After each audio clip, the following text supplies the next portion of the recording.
This suit has to be the one he burned in the 2004 Corvette accident. Dale Earnhardt was a famous NASCAR driver who died in 2001. His death shocked the racing world. When I noticed that Dad was gone, I made noises that I can't make again. His fans were sad, and his rivals paid tribute to him. His reputation was set in stone. After many years, when the doors to his private garage were finally opened, a full picture of the man behind the legend started to take shape. It wasn't just a bunch of cars and prizes that they found. It was a warning, a time capsule, and the careful preservation of a life's work. And what was inside didn't just remember him. No one saw that side of Earnhardt before, and it shocked everyone. What did they find in Dale Earnhardt's garage?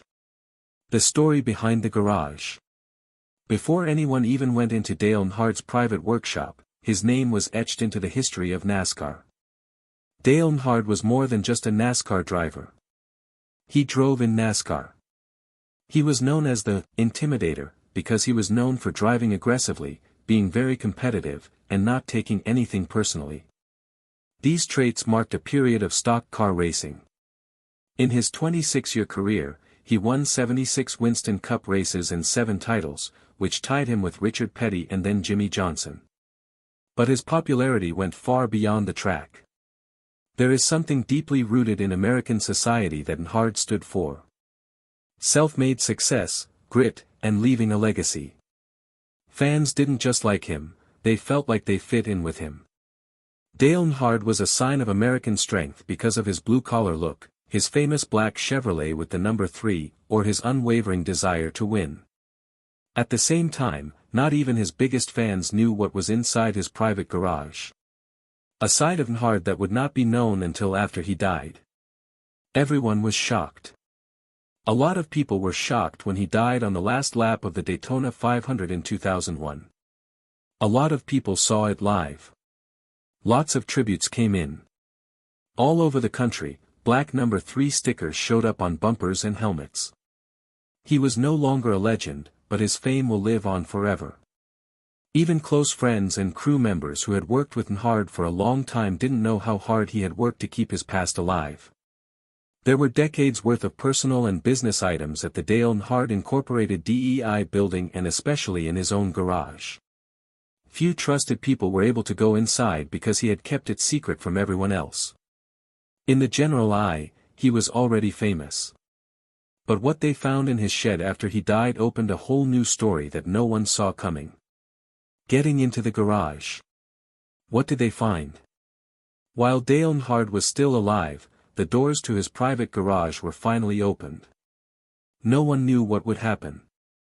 People from the family and longtime friends addressed the space with a mix of respect and interest. What was inside had been mostly unchanged and hidden from view, even while Earnhardt was alive. Not when it came to personal things, he wasn't the type to brag. But when the lights came on and the dust cleared, everyone was shocked by what they saw. It wasn't just a garage. It was Earnhardt's private museum, a carefully chosen and almost holy gathering of the things that were most important to him. There were pieces of race history inside that had never been shown to the public before. Low-hanging lights made a 1957 Chevrolet shine. Along the walls were many race cars that Earnhardt had driven in famous NASCAR moments. Each one was perfectly parked, and many of them were next to the medals they helped him win. What stood out right away, though, was how planned everything seemed. There wasn't a lot of mess in this pile of things. The things were put together in a way that told a story about the man behind the wheel as well as important moments in racing. There were helmets with track dust still on them, jackets with old sponsor patches, and framed pictures that had never been shown to the public next to the race cars. A vintage Wrangler sign was on one wall as a nod to one of Earnhardt's first big clients. In a different area, there was something even stranger, a tractor that was covered in Winston Cup stickers. In a room full of racing icons, it was a strange sight, but it said something about his character. Earnhardt found ways to be funny even when he was being serious. The mood changed as they went deeper. There was a touching treat in a quieter room tucked behind the main floor. It was only for his grandson's cars. Toy models, early race suits, and small trophies showed that Earnhardt had plans for many years after he finished his career. He was making a legacy that would change the way his world worked. Someone who knew Earnhardt and toured the garage after he died said they remembered a time when he talked about the garage with an unusual amount of feeling. "I left everything there," he had said. At the time, it seemed like an easy storage message. It turned out to be more than that. He said in a quiet voice that this place held his life, his story, and maybe even his end. It wasn't clear what the scale was until the whole inventory was done. There was more to this than just a stash of toys. It was a record of NASCAR history seen through the eyes of one of the sport's best winners. Even more important, it was a very personal picture of Dale Earnhardt. One that no public interview or TV memorial had ever been able to show. People who thought they knew him had to look again after what they found in his shed after he died. It wasn't about money or prizes. It had to do with meaning, purpose, and memory. That's why everyone was shocked. But before anyone could fully understand what Earnhardt had left behind, they noticed one car right away. The pride and joy, the 1957 Chevrolet. One car stood out right away from the other things found in Dale Earnhardt's shed. A 1957 Chevrolet that has been perfectly kept up and clearly loved. Most people thought it was a beautiful example of pure American muscle. For people who knew Dale, it was more than that. It was a sign of where he came from and what drove him. The '57 Chevy is a famous car in its own right. Sleek, bold, and full of the hope that America felt after the war. It wasn't just having a rare car for Earnhardt. It had to do with remembering something. He was used to seeing Chevrolets as a child. Ralph Earnhardt, his racing father, worked on cars like these in their Chapel Hill, North Carolina workshop. Dale thought the '57 model summed up the time in his life when everything smelled like oil and desire. This Chevy wasn't made for the track like the current stock cars he drove for a living. It was fixed up perfectly, but not too much. The two-tone paint job, chrome trim, and old-school emblems on every part of the car spoke of discipline and authenticity. It didn't scream money or power. He wanted to bring the past back to life because he missed it. When mechanics later looked at the car, they were amazed at how clean it was. The engine had been cleaned, but not replaced, so many of the original parts were still there. The leather seats inside were worn, but they might have been original with only minor changes. Earnhardt hadn't dressed up the car for a show. He told the truth. It looked like something you'd see at a small southern town's Sunday car meet, not in the private workshop of a NASCAR star worth a lot of money. What really struck people was where it was placed. The Chevy wasn't put away. It stood in the middle and was well lit. It wasn't by chance, it was planned. There were pictures of Earnhardt when he was younger all around it. Real pictures of him working on cars like these when he was younger. It was almost like a shrine to the things that had shaped him as a child. There were no plaques or signs that said what it meant. It didn't need one. The message was clear to everyone who knew about Earnhardt's life and work. This is where it all began. There was this before fame, awards, and sponsors. A simple love for cars, speed, and the thrill of being in charge. There were million-dollar race cars and priceless items in the shed, but the most moving item was a car that you could buy off the lot for a few $1,000s. That's why this Chevy wasn't just one of the bunch. It was what it was all about. The one thing that told the whole story without being said. From there, the story of the cars he kept getting clearer. A life of racing kept. The first NASCAR race cars. The garage wasn't just a place for Dale Earnhardt to store things. It was a storehouse of race history. And that was clearest among the rows of original NASCAR race cars that had been carefully kept just the way they were the last time he drove them. They weren't copies or models that were ready for a museum. They looked like the real machines, with paint chips, wear, and sometimes track mud still stuck to the undercarriages. Each car was like a time capsule of a different part of Earnhardt's work. The famous black Goodwrench Chevrolet Monte Carlo with the number 3 on it stood tall in the lineup. It was the car most closely linked to his memory. Not buffed to a mirror shine, but real and raw. That kind of wear that showed it had been used and loved a lot. Next to the number 3 was a car from when he first started driving for Wrangler jeans. It was still painted in the company's blue and yellow logo, and it was this car that helped him become known as a tough but fearless rival in the 1980s. Next to it was a race car from his time as Richard Childress, which marked one of his 7 Winston Cup title years. The preservation had a lot of interesting details. The tires were still on. The race day numbers were still there. Even sponsor stickers that were worn down from age were still there, giving the area a creepy realness. They weren't kept by Earnhardt as artifacts. Each one was an important part of his past and the life he had worked hard to keep alive. They were not meant to look brand new and shiny. They were meant to tell a story. And tell a story about what they did. One had a broken windshield from a very rough fight on a short track. Another one's front bumper was a little out of place because of a late race tap at Bristol. Stats and sound bites are often all that are left of racing legends, but these cars gave Earnhardt's friends and family a real link to his hard work and glory. What was even stranger about the collection was how big it was. Not many race car drivers were able to keep their original cars after their careers were over. Most are thrown away, used for something else, or given to teams. Earnhardt, on the other hand, had slowly gathered and saved them, as if he knew they would be more important than anyone thought.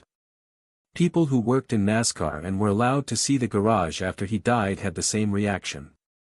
Awe, not just at the collection, but also at how well it was put together. He didn't leave things up to chance. He wasn't using words to tell his story. The fact that these cars were there showed something about Earnhardt that he rarely did in public. Thoughts. He didn't keep these cars because they were worth a lot of money. They were important to him, so he kept them. They were important steps. Proof that wars have been fought and won. Thoughts pressed into metal and rubber. Everyone was shocked by what they found in his shed after he died. They didn't see it because it wasn't there, it was hidden. A racing life told in full and kept alive by the people who lived it. The prizes were there to show what a great life he had lived. It's more than just medals, and meaning. Dale Earnhardt's garage was full of race cars, but the awards were what really showed who won. Neatly stacked on shelves, walls, and even the hoods of some cars. These shiny artifacts didn't just stand for wins. They were the events that made his career what it is today. There were many of them. There are some from big races like the Talladega, Bristol, and Darlington. Earnhardt was the best on all of them. Some came from less well-known events, but they were still important to him. Not only was the number of trophies surprising, but so was the way they were displayed next to the cars that won them. It wasn't a coincidence. It was telling a story with things. In one area, there was a group of his 7 Winston Cup Championship awards. These were the best parts of a career marked by hard work and steadiness. But even among these signs of top ability, there were some smaller, more personal pieces that stood out.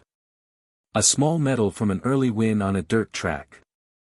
A thank you frame from a nearby sponsor. These things didn't have a lot of value in money, but they clearly had meaning to the person who owned them. Everyone was shocked by how these prizes were handled. Not perfectly smooth or locked up in glass cases, but easy to get to. Earnhardt didn't show them off to brag. He put them up so people would remember. Some of them were a little damaged. They were all there the way he left them, placed with care but not like fragile relics, with only a few small dents. Behind one car, a Monte Carlo that looked like it had been in a race and had clear damage, was a trophy on a wooden base. The brass plate on the award had become dull over time. A note made by hand was stuck next to it. The message was short and hard to understand, but it was still worth it. It wasn't clear if Earnhardt wrote it or someone else did, but the fact that it was next to that broken-down car made it clear what it meant. Even if no one else could figure out why, sometimes the hardest races had the best prizes. Trophy hunters see them as simple pieces of metal and wood. But for Earnhardt, each one was a story and a commitment. Their not being put away in boxes is because of this. They were put up like pictures of family. Not only things he did well, but also signs of who he was. In this garage, it was clear that the awards weren't just to remind him of what he had won. They showed what he had to go through to get there. Things were still being found, though. There were some strange things hidden among the things you would expect to find from a stock car driver. Those strange and surprising things. In Dale Earnhardt's garage, among the old cars, medals, and carefully collected race history, a few things stood out for very different reasons. These weren't fancy or emotional. They didn't belong there. Even so, they fit, which is a good lesson that everyone has their own quirks. A forklift with Winston Cup stickers all over it was one of the most talked about finds. It was stopped in the back corner, behind two race cars and out of sight. The forklift wasn't fixed up or changed in any way. It looked like someone had used it. The Winston Cup decals were put on purpose to cover the frame like race stripes, even though the paint and wheels were scratched and worn. Some people thought it was funny. Some saw it as a subtle nod to Earnhardt's ability to make even the most important situations funny. It wasn't just for looks. People who had worked with Earnhardt said he used it a lot around the DEI building. People in the know laughed about it. People outside of his group thought the Intimidator was very serious, but his friends and family knew he liked to make fun of the sport and himself every once in a while. A vintage Wrangler billboard that had been taken from a long-abandoned racetrack was another odd item. It was huge and leaned against a far wall. It looked like it had been outside for a while before Earnhardt found it. The signs weren't just something the company made. It was a piece of my own past. Wrangler had helped him early in his career, before he became famous or won any titles. The sign stood for the beginning of everything. The first time a big company gave him real hope. Afterward, there were the chance touches. An old vending machine with sodas from the 1990s that haven't been opened, a pair of boots hung on the wall like prizes, and a cracked leather couch facing a TV that is always set to race replays.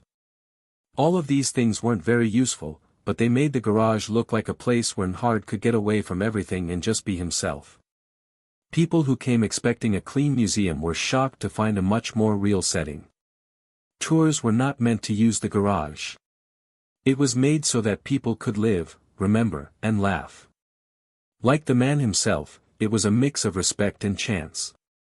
If he had lived longer than 49 years, the collection might have grown a lot. These strange things about Dale Earnhardt showed that he didn't care about how he looked in a world where everything about celebrities is polished and put together. What meant something to him, even if it was a beat-up forklift with race stickers on it, was important to him. Even for a man who had awards and cars all around him, family was the most important thing. Family history that is easy to miss. Behind Dale Earnhardt's garage's powerful tools and memories of championships, many people didn't expect to find something. A quiet, very personal promise to family. It showed up in the form of a hidden room. Not right away obvious and not marked with signs, but clearly important. Inside, there was a well-organized set of miniature race cars, photos, and things from his youth. The whole room was filled with his grandson's toys. This area felt almost holy compared to the bigger, noisier pieces in the main garage. There were no sponsor logos, cameras, or plaques. It was just a grandfather's quiet investment in leaving a memory. On low shelves, there were a number of toy cars that looked like real NASCAR cars. Some of them even looked like Earnhardt's old race cars. Along the wall, tiny race suits were hung from pegs. A picture of his grandson driving a go-kart and laughing from ear to ear was among the many family photos there. Robert and Jeffrey Earnhardt's grandfather died when they were 12 and 14 years old. As soon as people walked into the room, it was clear. This wasn't just old times. It was getting ready. Earnhardt wasn't just happy about the past. He was considering what would happen next. Every part of the room gave away meaning. He set his grandkids up for success not through words or lectures, but by giving them tools, ideas, and a place to dream. There's not much of a surprise that both Jeffrey and Bobby are now skilled stock car racers. Later, a close family friend said that Earnhardt had often talked about wanting his memory to go beyond the track. He didn't just want to be known as a race car driver. It was his friend's wish to leave his family something they could build on. That's what this room was, a quiet word for the next generation. A place where they could praise their own jobs and remember how it all started. Many people were shocked that Earnhardt, who has a reputation for being tough, had made such a soft, personal area in the middle of a garage full of fast cars and competition. Fans never saw that kind of detail, not because it was secret, but because he never talked about it.